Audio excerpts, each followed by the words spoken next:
Hello beautiful person, welcome back to the channel. My name is Chu, and in today's video we are going to be doing the sampling full guide. And I do not know what to tell you guys. You guys have been blowing those light goals out of the water, you know what I'm saying, for the last full guide. Not the melody one, because like we said, the whole melody guide situation, that's its own thing, not related to how to make a melody series, and it's not related to the full guide series either. That's just its own entire thing. I don't think you guys are gonna hit the 1,000 likes in a week, but hey, y'all are going crazy with the support so far. But the one I was actually talking about is the mixing full guide, where I gave you guys the light goal of 200 in a week. Y'all got the 200 in a day. It's sitting at like 330 right now. She crazy. The support been going crazy. So I'll say to unlock the next full guide, 300 in a week on this video should be light work. If y'all don't hit it, we'll take a break from the full guides, because moving forward everything is just series based. It's based off of that energy I'm getting from y'all, and the energy ain't lacking. So either way, it's gonna be some series going strong, because y'all have been showing support. Y'all have not missed a light goal yet, so this, like, the energy's not lacking. Don't misunderstand me at all. It's just I'm letting you guys know how I'm basically doing this, so that I don't put out stuff that like is not gonna be worth my time, but it's also stuff that y'all don't want at the same time. So if you want it, anything you want, hit those freaking light goals, bro. Gotta hit them. So 300 in a week for this video. And then same deal, I'll put up a poll on the stream, but to be honest, it's probably gonna be like structuring an arrangement and automation for the next one if you guys hit the light goal. New kit store is up. Go to the kit store, buy kits, use the kits, make bangers, make money. You know how it go. Run it up. Members, beat review is coming on May 15th. Do not miss that. If you're not a member, what are you doing? Join, because you're missing out. But if you are a member, make sure you submit, because I am going to be reviewing those beats. It's gonna be lit, and I don't want you to miss out. So make sure you go watch that video, submit your link under that video. Also, I have a bunch of dope new collabs out on Spotify with my homies Rob Chillin, Dom Da Vinci, and Michael Denier. They are bangers, so check it out down below. Follow me on Spotify, it'll all be there. They're also on my playlist as well. And if you want to do collabs like that with me, consider joining Dope. It's my label / mentorship group, and you can find a link to that in the description below. Now let us get into the sampling sauce. So the first most important thing I need to communicate to you to make this guide valuable to you is that this is my style of sampling. It's not based on anybody. It's not based on Metro Boomin. It's not based on Ninth Wonder. It's not based on freaking Madlib, J Dilla. It's none of that. This is just how I've learned to sample. Now, have I learned from all of those people? Yes, I've been influenced by the way Kanye samples, by the way Wonder Girl flips samples, by the way Metro flips samples, by the way J Dilla samples, and so on and so forth. But this is my style. This is not to emulate anybody. That being said, it is heavily influenced by people like Kanye, people like Wonder Girl, and people like Ninth Wonder. So I just want to put that out there, because for the guy that's like, well, so and so said that J Dilla doesn't,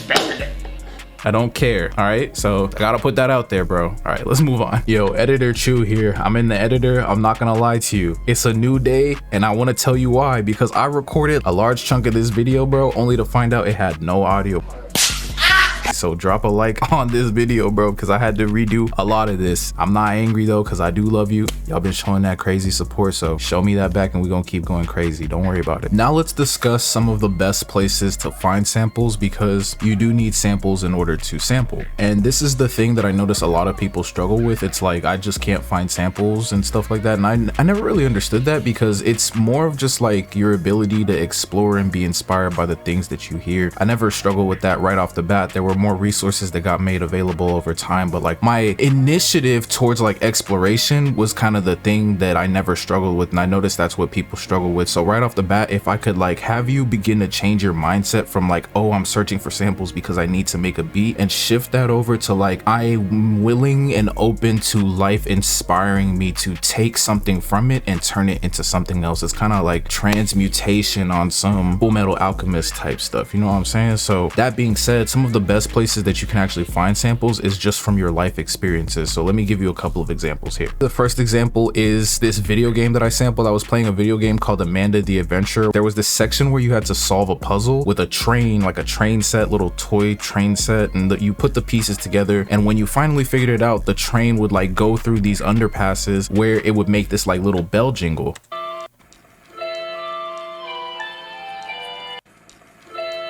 And when I heard that in the game, I was like, bro, I have to sample that. That sounds beautiful. I don't know what I'm gonna do with it, but I'm going to use it in a beat. So once I was done playing, or once I was done with my playthrough for the day, I went to YouTube and found this video and sampled it, ripped the audio, and then it just turned into something spectacular. You know, I laid down like a bass line to start.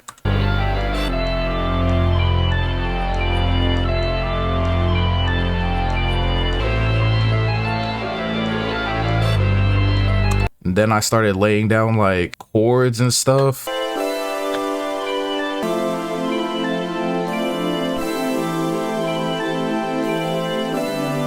Then I added this Vox. This went super hard for the beat. You know what I'm saying? I really just like kind of chopped it up, resectioned it, did a little bit of surgery to the sample, then looped the section that I liked, added all this stuff to it, then I added some hard trap drums. Went crazy, and the full beat came out insane.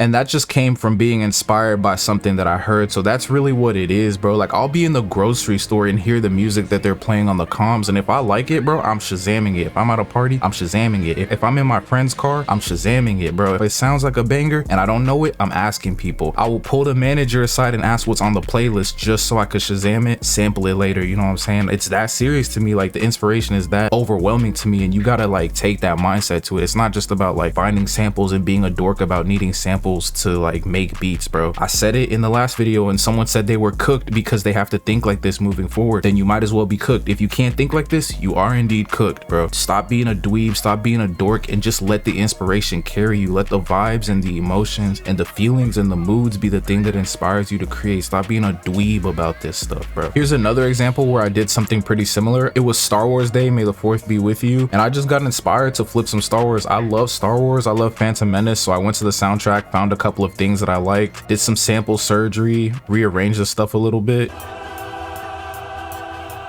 I'm not gonna let that run too long because the copyright gonna whoop my ass. But from there, I did some bass with repro, did some 808s, laid down some insanely hard drums, bro. And the full beat came out absolutely insane.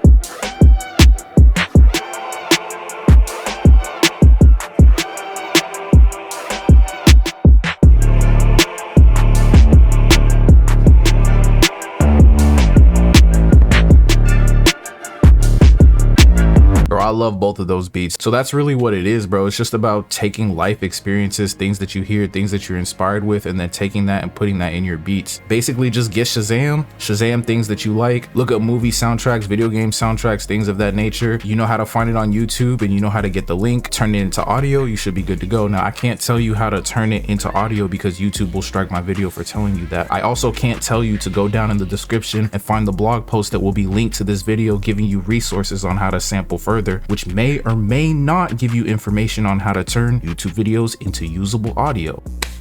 You feel me? So let's move on. There's other places that you can find samples that are really useful too, like actual places where you can go crate digging on the internet. One of my favorites, actually my actual favorite, is TrackLib. It's just a super robust service. From the way that you can search for tracks, you can filter by genre, song key. This is not sponsored, by the way. I have done sponsorships with TrackLib in the past, and they're one of the only companies I would still do it with, that I've done it with before. But they're just so good that like anytime I get an opportunity to recommend this in terms of like this context of sampling better, I gotta recommend TrackLib just because of how robust it is. The only thing that sucks specifically about this like sample parsing system is the BPM. They suck at labeling stuff by BPM. That's a genuine criticism. I don't know if they're doing it with their eyes closed or if they're just throwing numbers at stuff. Maybe they're using something to auto detect the BPM. However they're doing it, I'm not gonna lie, they suck at it. They get it wrong like 90% of the time. So if anyone from TrackLib is watching this, y'all need to fix that. But outside of that, bro, and it doesn't ruin the service either. It's just, I gotta be honest, that it is the kind of annoying sometimes,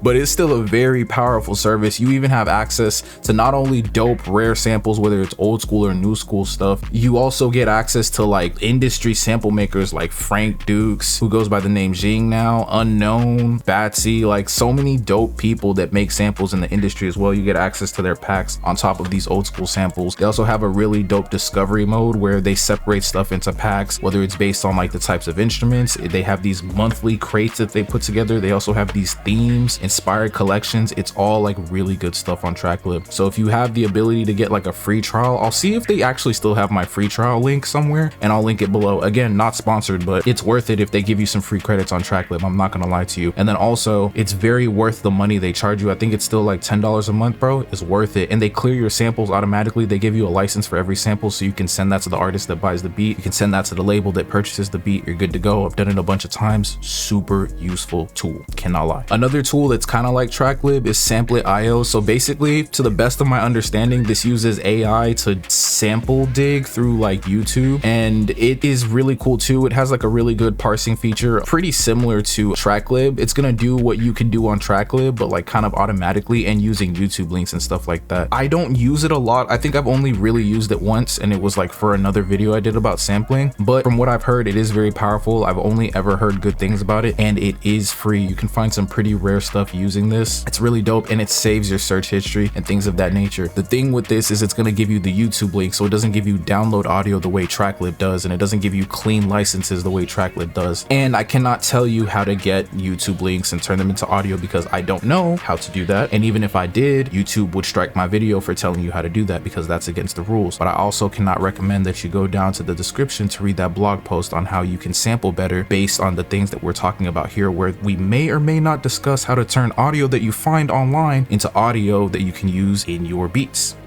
Let's move on. Lastly, again, one of the best places to find samples is just crate digging on YouTube. This is really where I got started with it. So let me just show you how that might go. I might go like 70s disco samples, right? Search that. Anything that you search with this kind of like key phrase, it could be 90s R&B samples, it could be 80s pop samples, it could be 60s rock samples or something like that. It's always gonna bring up these playlists. I don't know why there's just people always putting together playlists like this. People genuinely like listening to it. And then there's also producers putting together their own playlists, which they always put public on their channels and stuff like that. So this is just like a really powerful way to actually find samples as well. You can do a lot of crate digging, and once you start listening to a few songs in the playlist, YouTube will start suggesting it, whether it's on your browse page or in the suggested right next to the video. So I actually recommend using like a separate channel to do this. That way you're always getting dope suggestions and stuff like that. And again, you're gonna need the audio to actually sample it in your digital audio workstation, and I cannot tell you how to do that because I don't know how to do that. And even if I did, YouTube would strike my video for telling you how to do that. But I also can't tell you to go down in the description to read the blog post associated with this lesson, which will give you resources and additional information on how to turn audio that you find online into audio that you can use in your digital audio workstation to sample. Let us move on. All right, so next up we have crate digging. Crate digging is going to be very, very important, but I had to go for a walk, bro. I'm not gonna lie. It's a very like important thing to do in the creative process is actually just step away from stuff for a second. Like just sitting in your room all day, sitting at your computer, sitting in the studio all day, that's good. But you also gotta get out and experience life. It's like I was saying, don't be a dweeb or a dork that doesn't get out and touch grass and talk to people and interact with life. It makes you dull. And you gotta be sharp from a creative point of view. And the best thing to be sharp creatively is actually not really related to the creating at all. Like, of course you have to create in quantity, and quantity leads to quality, but also just the stuff you're experiencing is very important as well. So just something to think about, you know. But crate digging, I think I'm gonna look for, I don't know like what specific genre I'm looking for, so I'm probably gonna leave that blank. But like region, I'm thinking Middle East, maybe. I'm thinking like Asia type shit. Yeah, let's start there. Just like region.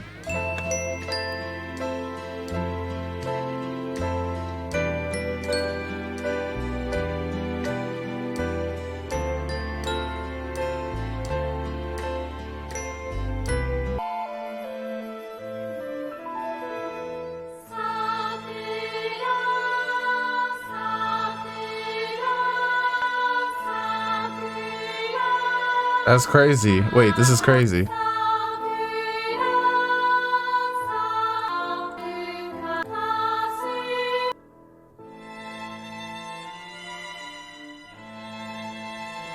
Oh yeah, this is it, bro. Sometimes it's that easy with TrackLib. I don't know what it is, bro. I thought I was gonna be sitting here recording for like over an hour. It has been 2 minutes and 16 seconds for this section, bro. So we just gonna download this and get straight into FL Studio. I'm probably gonna get a copyright for that though. So like the video, brother, like the video.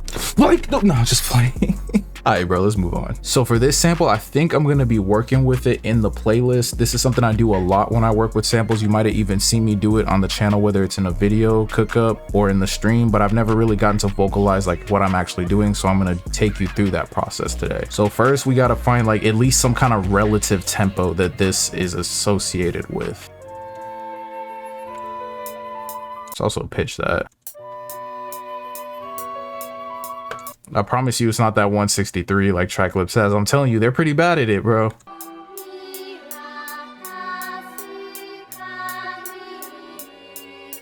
Right there is where I want to start it off. So that's going to be like my one beat. So let's drag that using the slip tool.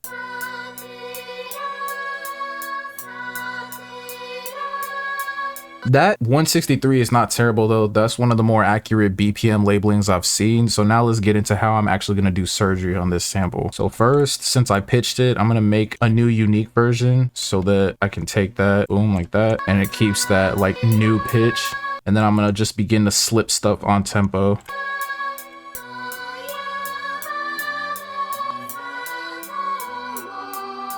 Right. And then every time I get a chunk that's slipped on tempo, it'll eventually fall back out of tempo because this is like a live played thing. It sounds like a live recording. So what I begin to do is I make each sample basically unique so that I can continue to slip stuff on tempo. But actually, I'm not going to do that because the only time I have to make it unique is when I stretch it, because it'll need to maintain all the qualities after it's been stretched. If I have to do it, it'll make sense in this demonstration, but I might not have to do it.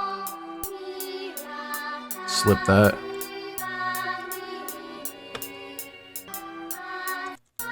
That's pretty good. I'll slip that too.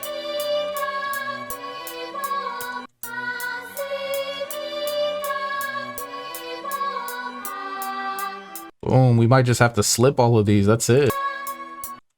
Slip that.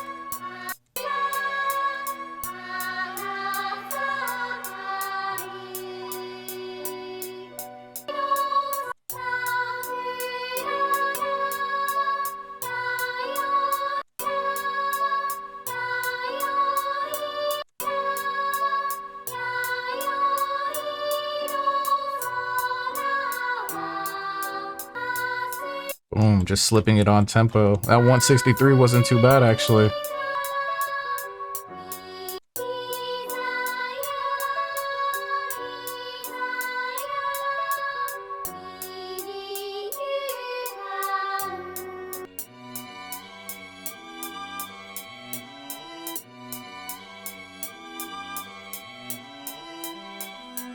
Okay, so like for this section, for example, now we can kind of do that thing that I was talking about. So this is a 4-bar section technically where I'd want it to fit in 4 bars. So the first thing I'm going to do is make this unique. Instead of slipping it all, I'm just going to like warp it back on tempo. So we make it unique, we fit it to 4 bars, and then we reset the tempo and it should fit perfectly.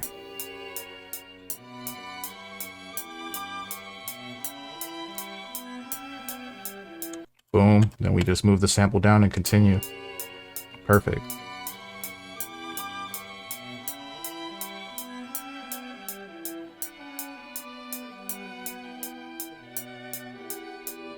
Same thing here. Now we can begin to do that more. It's like a lot more pronounced with the instrument. So I'm going to do the same thing, make it unique, fit it to 4 bars again, reset tempo.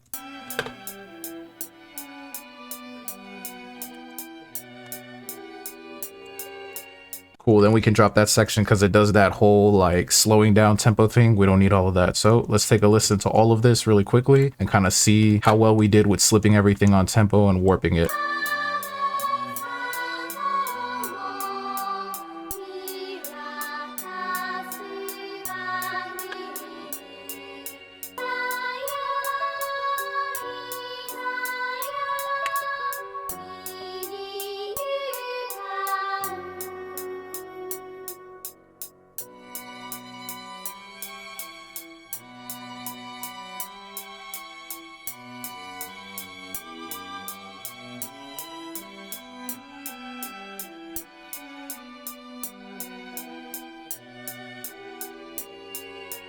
Excellent. Okay, so I like this a lot. So what I'm going to do is consolidate 2 instances of this. First, I'm going to consolidate the first 8 bars so that I can do chops off of that. Then I'm going to consolidate a full section of the sample that's been doctored or performed surgery on so that we can use that throughout. And that's how I'm going to basically do my storytelling / arrangement instruction with the sample. So first, boom, let's right click that, consolidate from track start. And then we can pretty much get rid of that. But first I'm going to consolidate this as well into its own thing so I can do chops off of that. And then what I'm going to do is create a new arrangement, which is basically just a clone, so I can get rid of this, but I can always go back to it if I need it for some reason. Then what I'm going to do is go to this sample, its channel, and then I'm going to go open it in a Fruity Slicer so I can do some chops off of this. We'll go to the beat slice option. That's just always what I do. That's just what I do. And we'll increase the velocity of all of these and we'll begin to chop.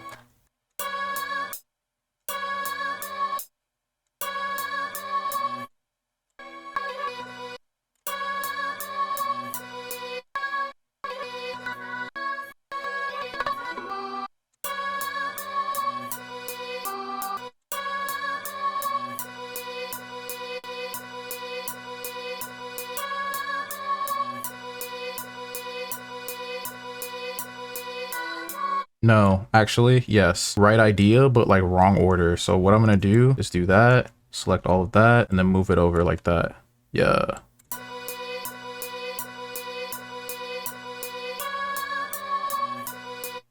Yes, but also still a little bit off time. And then boom. No, hate that feature of FL Studio, Jesus Christ.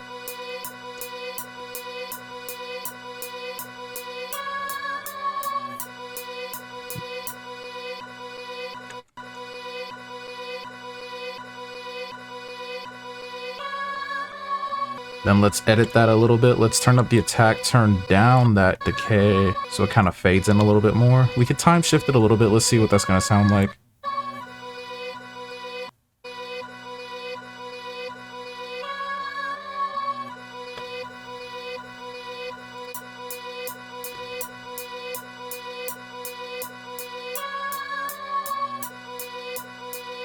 That's hard, bro. All right, so that's one section right there. We won't really need that anymore. So let's do like, it'll be like an intro. Then it drops into the chops.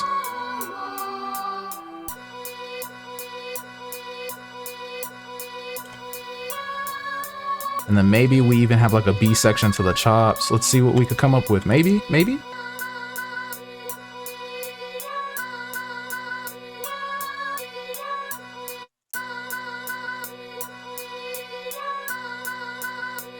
That's hard. Wait, that's hard. That's hard. Wait.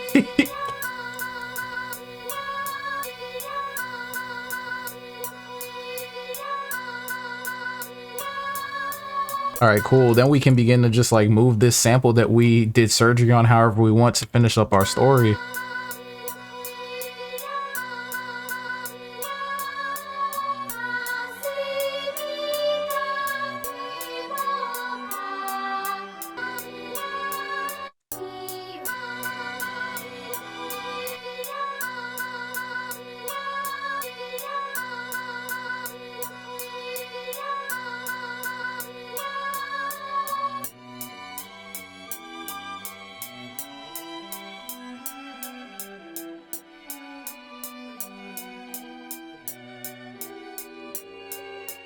All right, now we're about to put some instruments on this to kind of add a little bit of flair to it. Okay, so what is the best way to add instruments to your sample after you've got it the way you want it and after you've chopped it if you did? Don't is my best suggestion, is my honest suggestion. That might be a little counterintuitive to what we've talked about so far, because one of the examples I showed you right at the beginning of the video was me finding a sample and laying a crap ton of instruments on top of it. The thing you have to understand though, I think, is that it's a matter of taste at the end of the day, and the decision you make should depend on what's actually going on in the sample and what you actually want to do with the track. So my considerations for this specific example that we're working on today is that there's already a bunch of instruments going. I already like the story that's being told, so I really only want to add things that are flourishes, like bass lines, a couple of effects, and maybe one instrument if it really needs it. But again, there's so many instruments already doing their own thing that I think it would be more of an ego thing for me to add instruments unless I saw that there was a specific reason to do that. And if you do want to know how to lay down instruments in key, learn a bit of theory or fumble around until you figure it out, right? I just made you that full melody guide for a reason, so go watch it. Other than that, if you want to do it without learning theory, or if you want some kind of AI tool that's going to put stuff in key and do that for you, I'm sure there's one out there. Go get that if you want to, but I don't really need that because I actually know how to make music, and I recommend you take like a couple of days to actually learn how to make music too. It'll be very valuable for you moving forward. That being said, the first thing I'm going to do is open repro. I'm going to do some bass unless we crash. Woo! Ooh.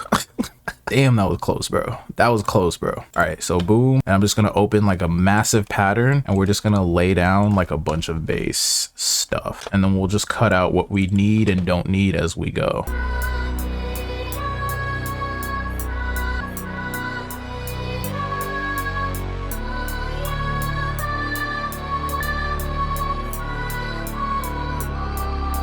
That's hard right there to start, and then it drops into that one chord.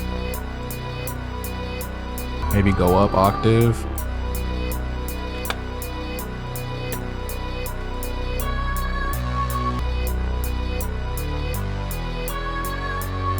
Duplicate that over again.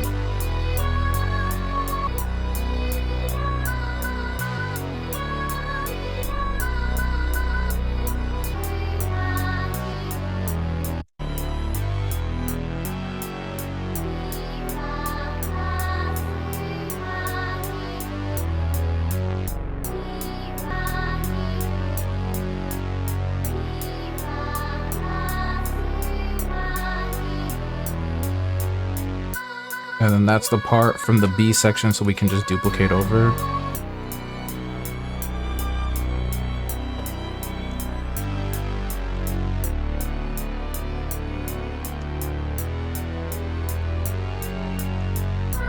There we go. And actually, I'm going to change that bass to something kind of a little bit more subby, make it a little thicker in the effects. That's hard. That's hard, bro. That's hard.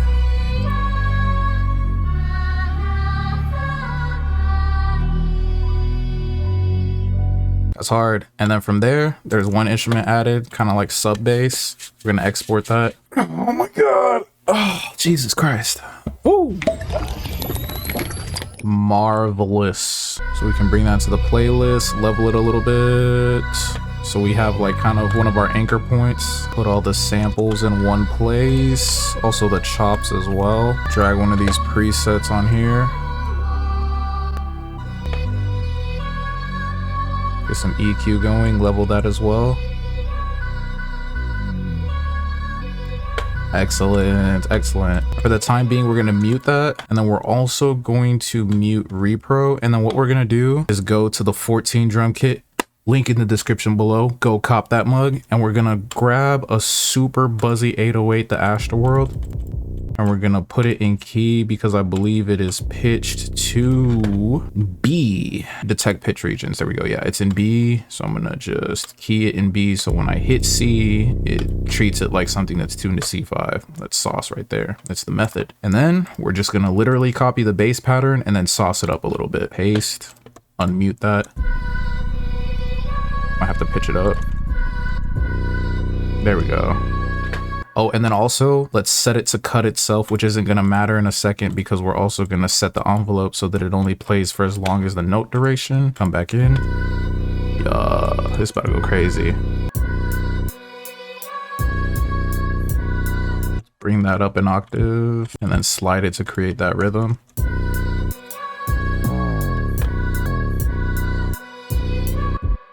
Slide those down.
All right, bro. And then like one more thing I really want to add is just like some like sonic accents, really. So the first thing I'm going to do is go back to 14, link in the description below, go cop it. I'm going to go to the perk loops. I'm going to go to this sanctuary sound effect to get these like birds, you know, because I fuck with birds and shit. I'd be bird watching. Bro, what am I talking about, bro? But I think that's hard and that's dope. I'm just going to filter it with the EQ really quickly.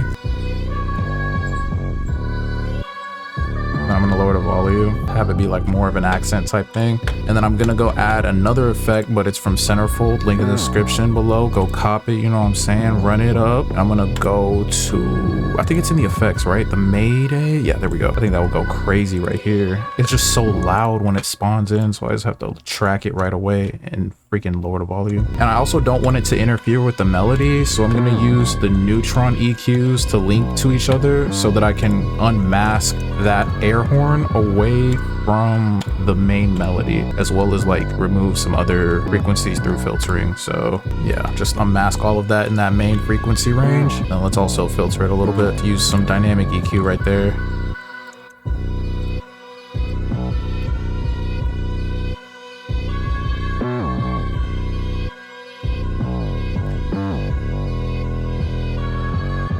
All right, now you know what time it is, gang. You know what time it is. Drums. To take the drums.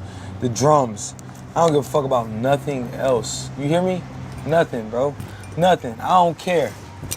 It's all about the drums. The drums, bro. Don't fuck up the drums.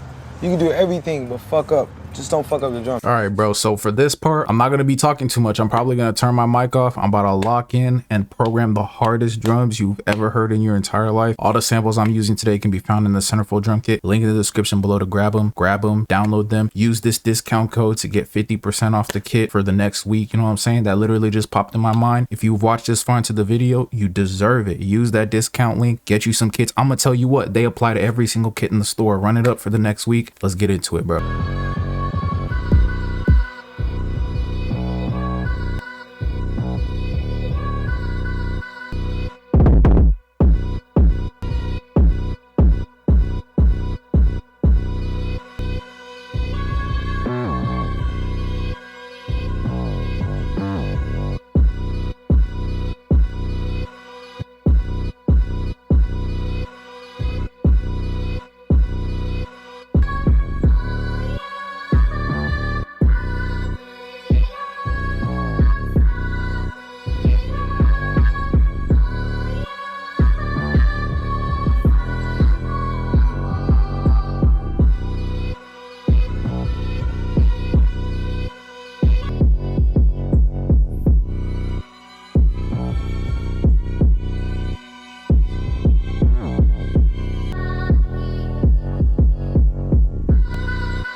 right, bro. So that's it. From East Asian sample to absolute trap banger. Let us give a final listen to the full beat that we have finished together today.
I'm not gonna lie, that shit is insanely hard, bro. So I'm actually gonna put the full beat on my Travis Scott Beats channel, which I am doing an experiment with the people who are in Dope and the channel members. So if you want to join in on that, go ahead and join the channel members or join Dope. It's lit either way. But no matter what you decide to do, I hope you get a lot of value out of this video today. I hope you do enjoy listening to the banger. If you go check it out, it might even make its way to Spotify. I like it that much, and you can do the same. Just follow this relatively simple formula, run it, go through it, get your reps in with it, and you will be making bangers just like that. Not too much more to say. Stay happy, stay healthy, and always be creating. Just make sure it is dope content only, and I will see you in the next one. Peace.